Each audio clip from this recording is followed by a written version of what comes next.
Ассалаумағалейкум, қалайсыздар, қалай жағдайларыңыз жақсы ма, денсаулықтарыңыз аулаймаған емесен ба? Әлем деген бұрқ деп қайнап жатыр. Бүкіл әлем Ормуз бұғазы не болады екен деп енді ойлап жатыр. Мұнайдың бағасы көтеріліп жатыр. Енді қазақтар не ойлап жатқанын білмеймін. Қазақ халқы не ойлап жатқанын білмеймін, енді Қазақстанның депутаттары не ойлап жатқанын оны да білмеймін. Болмаса бір заң ойлап тапсақ па деп жатқан шығар. Же болмаса елдің қамын ойлап қабырғалар қайысып жатыр ма? Қалайсыздар, жақсысыздар ма? Әңгіменің ашығы Трамп неден түспей тұр ғой, не аты? Әлемдік ақпараттан түспей тұр. Ашып қалсаң Трамп, ашып қалсаң Трамп. Енді Трампты айтпай жатына өзіміздің көрші Ресей мен Украина арасындағы қақтығыс жайлы айтып кетейік.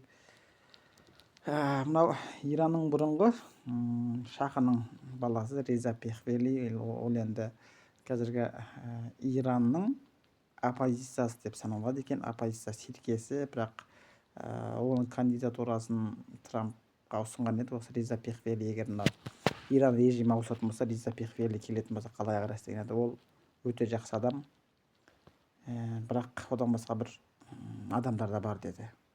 Бүгін ауысады ауыспайды белгісіз. Сол Реза Пехлевимен осы 1-2 күн алдын кім жолығыпты? Кім еді аты? Зеленский жолығыпты. Айтып ол жерден әңгіме болған. Енді ашық ақпараттарға шыққан әңгімесі екеуінің суреттері шықты. Мүмкін өздері сөйлескен шығар, билікке сен келіп қалсаң да осылай істейік деп. Реза Пехлевимен жолыққан соң Иран жағы айтты, енді біздің көздегеніміз Украина болып қалды. Украинаны да атуымыз мүмкін деген еді. Украина мен Ресейдің арасындағы келісімге келтіріп соғысты аяқтау үшін мынау аты кім еді? Сергей Лавров бет. Лавров сыртқы істер министрлігі, Ресейдің сыртқы істер министрлігі сөйлепті. Песков сөйлепті ол жерде. Енді олардың екеуінің сөзіне қарасаң, біз келісімге келе қалайық болды, келе қалайық. Украин орыс бір туған деген сияқты әңгімені айтып жатырайық дейді Украинаға. Бірақ Украина жақ келісімге келмей жатыр деген әңгімені Песков айтты. Песков емес, Лавров айтты. Және айтады, егер Путин айтып жатыр, біз қандай келісімге емес, дипломатиялық жолмен соғыс тоқтатуға дайынбыз, келісімге келейік десек, Украина жақ келмей жатыр. Біз бірақ дейді, олар Украина келісімге келмесе, енді біз не істейміз? Біз арнайы бастаған операциямызды жер жүзінде дейді. Енді жер жүзі дегенде енді алып жатқан жеріміз ары қарай тағы кеңейтеміз. 4 күнде аламыз деген жерді 4 жылда әлі ала алмай жатырмыз біз, бірақ олай айтпады. Енді 4 жыл болды ғой, 4 жылдан асып кетті. Біз өзіміздің мақсатымызға жетеміз, Украина келісімге келмесе келмесін деген әңгімені айтып жатыр. Бізде басқа амал қалмады деп қояды енді. Олар да сөйлейді да. Песков та сол сарында әңгіме айтып жатыр. Біз келісімге келейін десек, Украина жақ келісімге келмей жатыр дейді. Алдында осы Трамп соғысты бастамай тұрған кезде Иранға бір сөйлеген сөзі бар еді Зеленскийге. Енді келісімге келіп қалатын уақыт келді. Келісімге келіп қал деген еді. Сол енді әлі келісімге келмей жатыр дейді. Енді кім келгісі бар дейсің?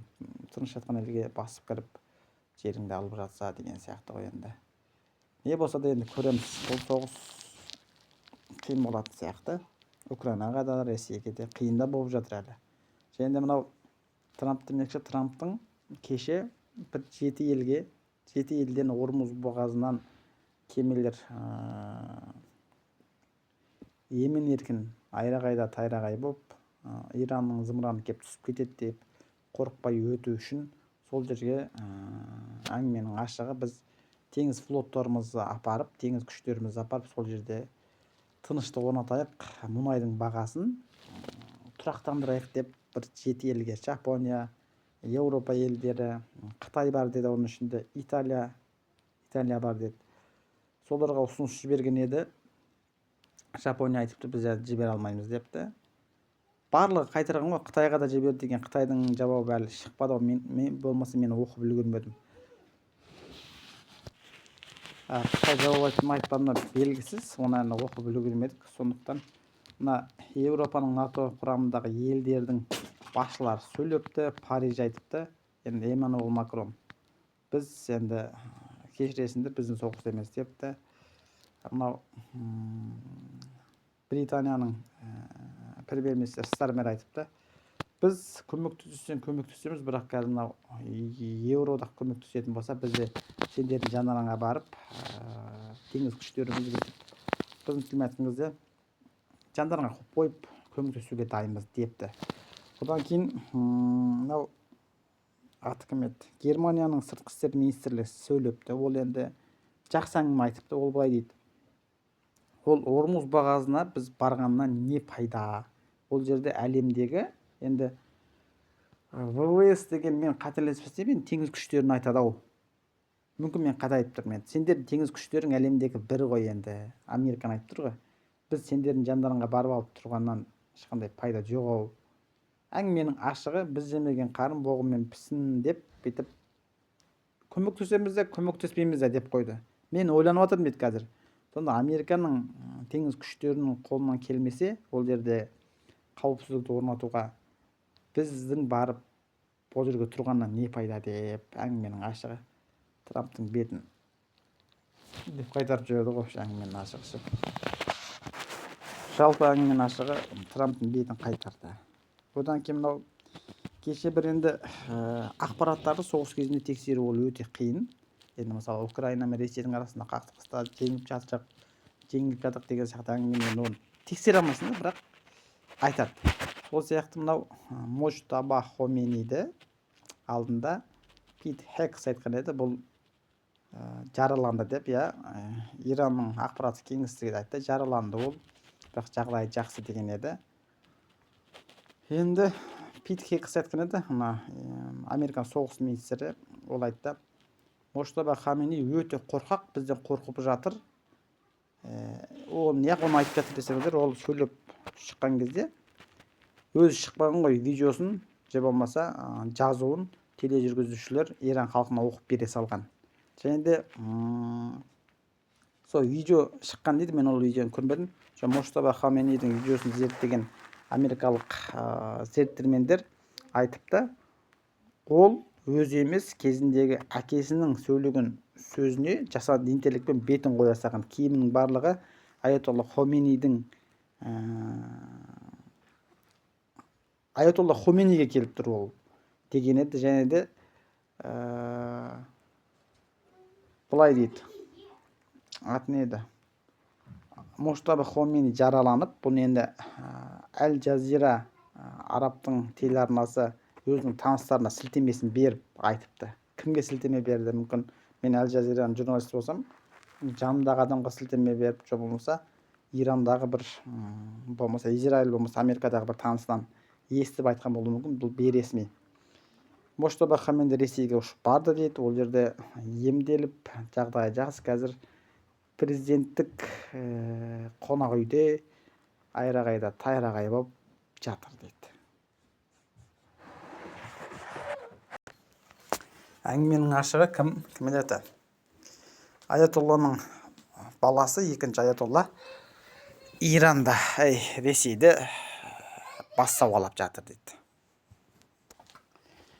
Жалпы сол жақта демалып жатыр дейді. Енді ол мүмкін сол жақтан келеді, келмейді белгісіз. Және де кеше бір бауырымыз айтыпты, Ресейді Украинаға қалай соғысқа байлаған сияқты енді пікір алаңына жазыпты. Американы да Иранға солай байлап қояды ау дейді. Енді өзінің жан жолдастары деген НАТОның құрамында болған Еуропа елдері, енді біз қатысымыз жоқ, енді өзің бастап алдың, өзің аяқта, же болмаса шығып кет дейді. Егер Иранның режимін ауыстырмай шығып кетсе, онда әлемге масқара болады. Әлемнің бірінші әскери қуатты ел дегеннен айырылады. Кез келген ел Америкаға әңгіме айтатын болады ғой, Еуропа елдері же болмаса Қытай.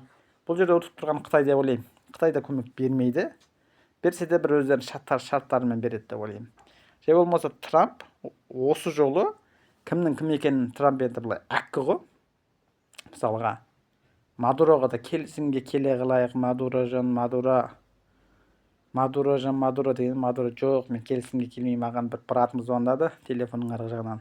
Старший брат, ол орысша сөйлеп жүрген, ол Путин маған қорықпа деді деген еді. Мадуроны жарты сағатта ұрлады да кетті. Сол сияқты мүмкін кім бір қақпан қойып қойған шығар деп ойлаймын. Аты кім еді? Америка. Мүмкін барлығы қалай айтсам екен, көмектеспейміз деп артқа шегінді ғой. Енді Иран режимін ауыстырып жіберіп, Иранды мүмкін бөліп жіберу мүмкін, күрдтер егемендік алу мүмкін ол жерде дейді. Енді әртүрлі сценарийлер болып жатыр. Же болмаса Иранның режимін ауыстырып, Америкамен санасатын бір режимді қою мүмкін. Же болмаса Ресей сияқты батпаққа батып қалуы да мүмкін. Сіздер қалай ойлайсыздар? Егер батпаққа батпай шығатын болса, әңгіменің ашығы одақтастарына да тиісейін деп тұрған әңгіменің ашығы. Бұл әлем өзі бір-бірімен қырқысқан әлем болып тұр ғой. Иран мен Америка, Израиль, Пәкістан мен Ауғанстан, Пәкістан мен Индия, аты кім еді? Ресей мен Украина, және де мынау Иранның бір лауазымды адам айтыпты, осы бізге арнайы операцияны Трамп басталғаннан бастап, ол 9 рет бізді жеңіп, Иранды жеңдім деп айтты. Ол әңгіменің ашығы құлақтан теуіп жатыр деп күліпті. 9 рет бізді жеңдім деді, біз бірақ Иранның жерінде өзіміз тұрмыз депті. Кімге сенеміз, кімге сенбейміз деп күліп қалыпты. Бір жерлерде бұландай әңгіме болып жатыр. Моштаба Хомейни шынымен қатты жараланып, сол енді Иранда исламдық бір революциялық бір өздерінің бір әскері бар, өкіметін қорғайтын. Сол жердегі адамдар Моштаба Хомейни ауыр халде жатса да оны айтпай, елді өздері басқарып жатуы мүмкін дейді. Бірақ Ресейге кетті деген бір сыбыс шықты. Бұл енді дәлелденбеген, бірақ сондай ақпарат шықты. Жалпы сонда еліміз аман, жұртымыз тыныш болсын, байланыстамыз. Трамп не болады? Трамп тарихта Иранның режимін ауыстырып жіберді деген әңгімемен қала ма, же болмаса Иран Трампты ауыстырып жіберді деген әңгімемен қала ма? Же болмаса Америка Иранды қатты бағаламады. Барамызда Ресей айтпақшы. 4 күнде аламыз, 12-де Киевте шай ішеміз деген сияқты әңгімені мүмкін ол да өзінің ішінде айтқан шығар. Жалпы сондай, еліміз аман, жұртымыз ояу болсын.